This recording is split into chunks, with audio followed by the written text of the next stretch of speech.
pais detêm para cumprir esse dever. Essas possibilidades se dão por meio do poder familiar e dos poderes inseridos dentro do poder familiar.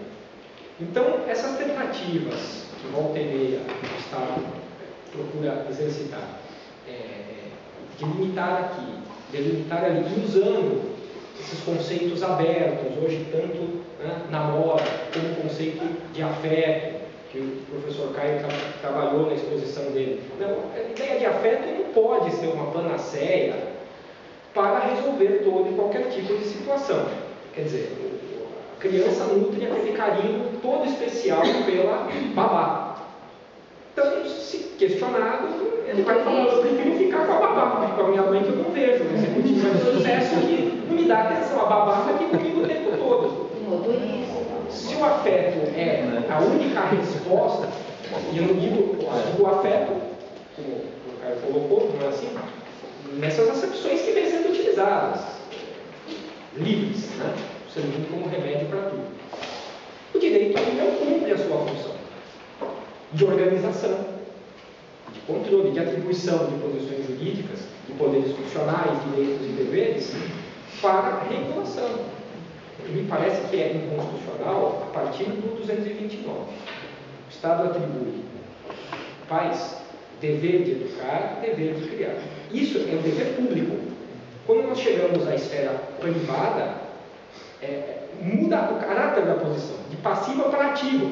O Estado está falando: meus amigos, pais, vocês têm um dever, mas é o seguinte, essas são as armas que vocês têm. Esses são os poderes íncitos ao poder familiar. Você tem a pretensão, você pode exigir o filho em sua companhia e em sua guarda. Você tem o poder formativo de representá-lo, afetando a esfera jurídica do filho. Quando o Estado começa a limitar isso, eu não sei com que tipo de intenção, mas eu posso imaginar, isso professor Roberto, isso é inclusão. Isso é inclusão. Professora Verônica, o que diz a respeito disso? Eu acho um rematável absurdo. Na casa da Maria Joana, certo? Não tem regra, não tem norma. Eu falei de sistema familiar, onde ainda tem as relações, mas precisa haver uma coerência interna. Inclusive dentro desse mundo da família, precisa haver uma coerência interna nas relações que cria essa unidade. Eu não cheguei a dizer para vocês, mas a família vai criando aquele sentimento de lealdade na relação, no convívio do dia a dia, e vai gerando também uma coisa que eu chamo de código secreto, que é uma linguagem, um comportamento que todos conhecem, sem que necessariamente precise ser ensinado. Né? Todo mundo sabe o que pode e o que não pode fazer naquela casa. A gente não precisa nem sempre dizer todas as regras serem explícitas, mas algumas regras são explícitas. E precisa haver essa coerência interna para poder lidar do lado de lá. Olha, quando eu estou falando de relação de pais e filhos, de cuidado, de não sei o quê, eu estou falando de afeto. Aqui eu não estou tratando de pai abandonático, de mãe abandonática, que sumiram no mundo, ninguém mais sabe, o filho está com 20 anos, depois de 20 anos, 25 anos, foi criado por outro pai, fez toda a educação básica, média, universitária, etc, e alguém chega e, não é disso que eu estou falando. Eu estou falando que o afeto é esse do lar. Estão criando um afeto que eu realmente não sei de onde veio. Eu estou entrando em fase de reflexão. Ela está avisada. Mas eu estou entrando em fase de reflexão, estou quase indo fazer um retiro espiritual para só pensar nisso. Eu sou tomista também, então eu vou pegar lá, Eu preciso entender, porque não é assim que a gente mexe com a vida das pessoas, com os sentimentos das pessoas. Se eu disse que por muito menos uma separação mal conduzida pode levar a problemas sérios e desastres psicoemocionais no desenvolvimento biopsicossocial, sexual, etc. das pessoas, imagine esta parafernália de coisas.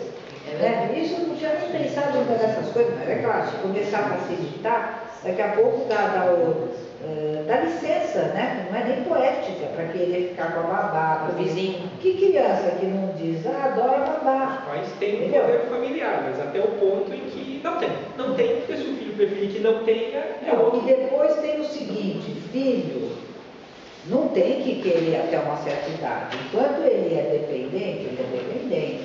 A coisa do diálogo que eu estava dizendo, eu entendo que o diálogo é uma coisa que se vai construindo.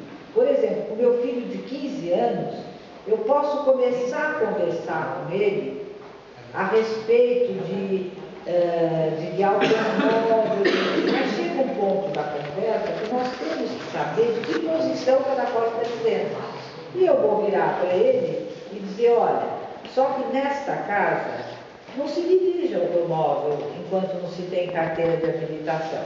E as chaves dos carros vão continuar todas penduradas lá naquele chaveiro. Ou seja, não vou esconder, não vai para copa, não vai para o portão, nada. Vão estar ali, o senhor é que tem que saber que não pode pegar. E aí, se arca com as consequências. Gente, educar é trabalhoso mesmo. Educar dá muito trabalho. Não pensa que a gente fala uma vez está resolvido. Então, me parece uma coisa impensável, sabe? Ou muito pensada.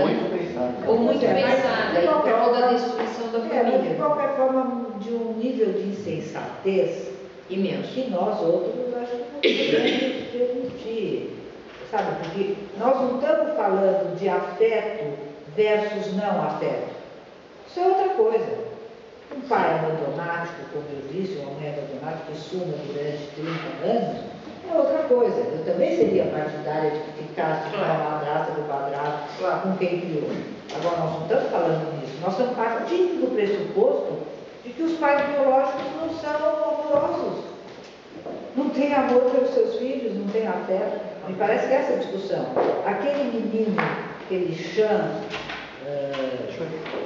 o menino se chamava Chan, né? Pois é, o caso do pai dele... Todos conhecem o caso? Não? É o caso de um menino...